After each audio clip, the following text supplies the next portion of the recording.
All right, welcome everyone. We're Semblance of Sanity. I'm Caleb. I'm Jacob. And we're here for Saiki K, Season 2, Episode 3. We got time travel shenanigans last episode. We did. We got ourselves a look at what these characters would be like if they were put into a post-apocalyptic, post-World War III setting. Indeed, because something as simple as Saiki's parents not meeting is truly the end of the world. The end of the world. Yep, yep. Exactly. And also, Saiki's brother, going a bit wonky in that regard as well. Right. But given that, we had this established, there's the possibility maybe that we could set up the Nendo is his own father and mother, lore into this time travel paradox multiverse thing. Oi. Nah. Oi. Oh, God. So yeah, just keep that image in your head for the next, Why did you do year. that to me? Yeah, y'all, without further ado, let's get into this. All right, everyone, now be sure to go check out the reaction portion of the video in the description below, then come back here for the discussion. Judgment lights up.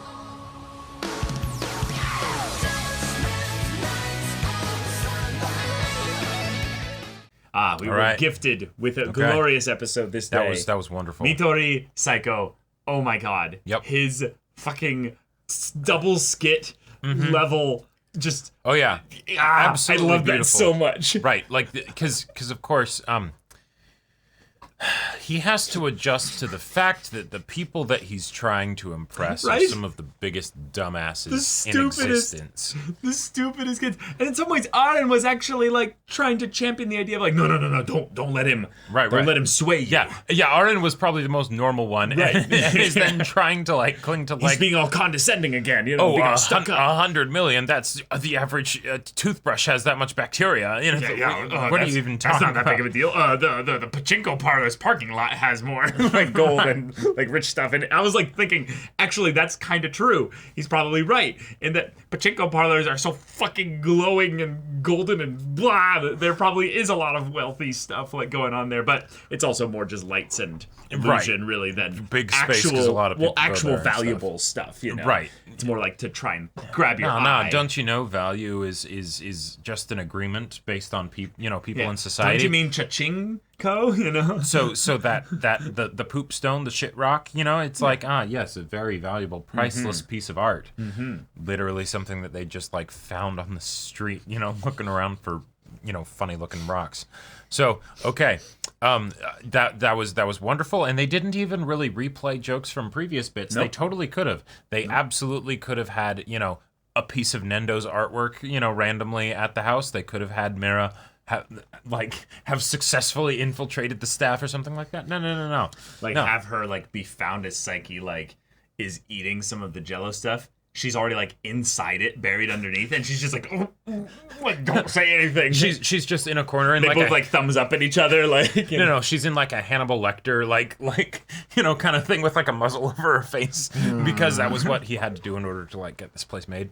But and the idea that he actually then puts in the time, because it's not just about the money, right? It's about making it specifically tailored for them. So the idea of research their tastes and stuff, right? So Aren, here's all the motorcycles that you like, and they're all here, and you can work on all of them. Which is cool, because that means, on some level, he knows that Aren was probably ex-Yakuza. Like a basically delinquent gangster guy. Yeah, if he did that much research, he would know pretty much everything about him. Right. And in some ways, Saiki, you should be a little worried, because if he did that much research on you, there's a possibility that he might know that there's some strange doings that happen around you because of your parents. Now, see, it would take literally no effort to go and just, pressure the parents and be like, oh, he's a psychic. Okay. Well, okay, that's fair. Yeah, it would either be or something. The grandparents. Would either be something where he would never be able to break them ever, or it would be painfully easy. Or painfully easy, and then he just doesn't believe them. He's just yeah, whatever. Because the thing is that Saiki does such mundane stuff with his powers anyways, right? He lives such a simple life that I could totally see him doing all this research, and it's just oh no, Saiki wasn't actually that interesting. All I got was he likes sweets. Oh, but he does have an interesting brother though. That's super genius. Okay, yeah, that's fair. Wait, no, that's a good point. Because of the way this world works, a psychic wouldn't stand out as being weird because there's weird stuff in general that's normal. Yeah. So if anything, what would be really fun Yeah. is if he's like trying to impress other people from the school, and Teruhashi comes over and he's like, Teruhashi, you're gonna love this place. I've got a room dedicated to Saiki. And she's just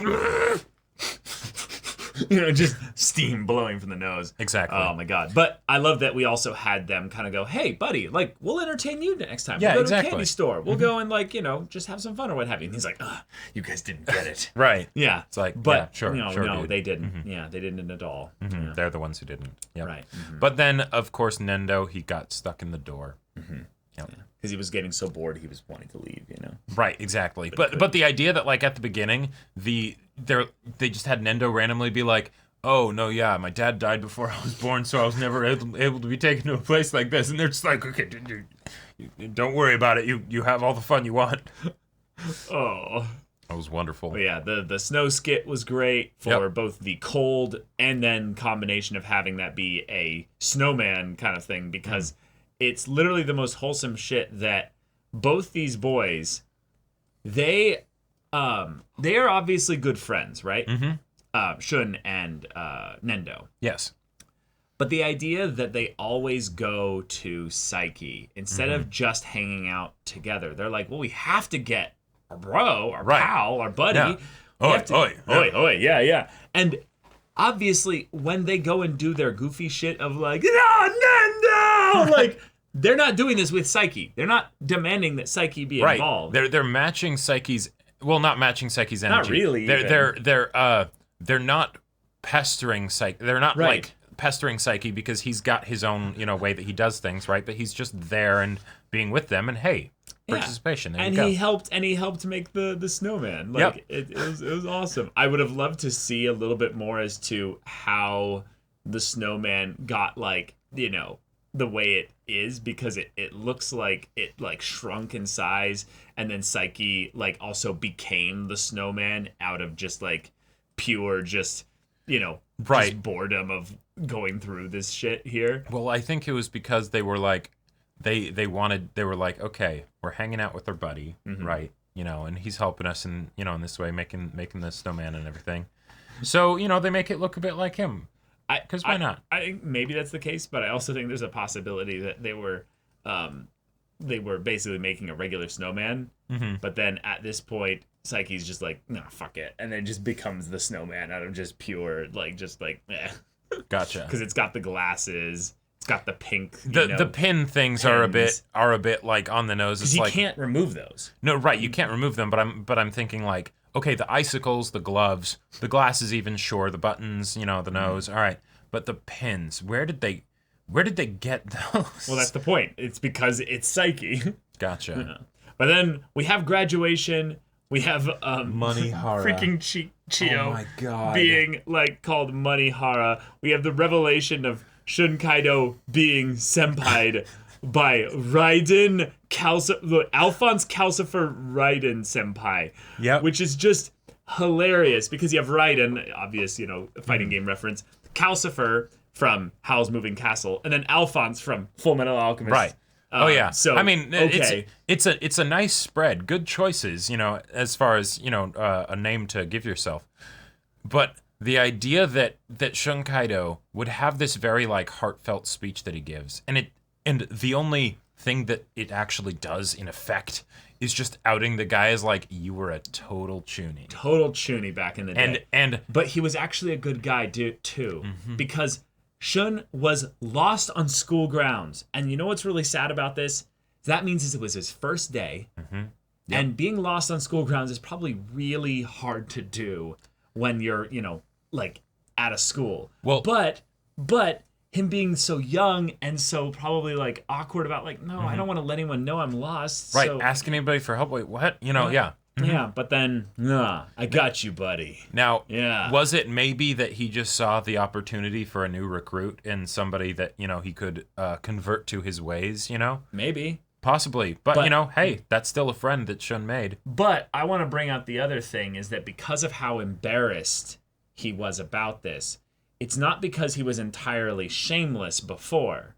I think he had some element of embarrassment about this even back then. Because Shun Kaido was as well. You know, he doesn't want certain people like his parents to know about this. Right. He has certain people where he kind of keeps it on the down low. Mm-hmm. But to go all out, probably because, one, the kid's alone. Sure. But two, also because maybe he could see that, there's a little bit of awkwardness. There's a little bit of... Maybe I remember when I was like this kid, and that's why I ended up, doing the whole Chuny thing, because it made me feel more comfortable with myself. Yeah. Your eyes are the same as mine. Mm-hmm. Right. So this was really wholesome. And the idea that Kaido copied even the power sealed within the right hand, even though that's the total cliche, that's just great. I do want to point out something, though. Mm-hmm. Maybe it's an art thing here, but the bandages when he's holding the apple on the tree are on his left hand. So why is it that both hands are bandaged? Are sealed. Yeah. Because when we see him later, he doesn't have bandages. Hand. Right. And he's holding his right hand. Yeah. Well. Oh, no, they are both bandaged. Yeah, okay, Never mind. both hands, Just because it's cool, basically. Exactly. Right. Yeah. He gets into so many fights. But then they reveal that Kongo was the guy... He actually did put himself back together. Yeah, who was the brute guy that when we were revealing, I think in episode 2 or something, that because of Saiki's telepathy, he warped the way in which reality is handled so that people that are small and frail can be do the neck chop and and do all that stuff. Right. And I want to say he was also the person who got the skit shortly after Aaron was introduced, where it was like, oh, he's he's the rough kid at school. And, I think so. And the PE teacher or whatever was like, oh, trying to reach him and everything. Yeah. I think that's the case then, and then this is basically the proof that Matsuzaki, the PE teacher, actually did get to him here. Right. Because that was how that ended, I think, before. Yeah, so now this is the results of that way later. Just some cool continuity. Yep. It's just really fun for this comedy show where most of it is skip-based and there's very little continuity in general, I would say. But if this year's over and they're advancing to the next year, that means first years, which means new characters. Which means Saiki's going to be called Senpai by somebody. And I get the feeling Terahashi's not going to like that. I get the feeling also that Shun Kaido might then find a protege as well eventually, if that's what we're doing. Could find a protege, but also, we know that while yes, Saiki has the title of like main character, therefore like everybody likes him, including the girls and everything. Totally. Shun Kaido is kind of the runner-up, like sleeper hit, He's kind of like the creator's favorite character, from exactly. what we can tell. So because he is also one of the most normal characters out of the cast. Weirdly enough, yeah. Like with how crazy the cast is, he's actually fairly normal, So the idea of like, I'm just hoping that at some point there will be competition for the heart of Shun Kaido, and of course he doesn't know it. But also the cold room skit, it was great. Hyro being the heater. But y'all, thank you so much for watching this episode's reaction and discussion. If you want to see the next episode's reaction and discussion right now, though, go check out the link in the description below. For our Patreon, you can get an early access there. You can watch full-length timer reactions there, and all of this comes with Discord access, so you can chat with us in the community there about this show, about anime in general, and also be sure to check out our Twitch channel. We stream every weekday. The info's in the description. Yeah, so if that interests you, we'll see you there. But until then, we're Semblance of Sanity. I'm Caleb. I'm Jacob. And we'll see you all next time.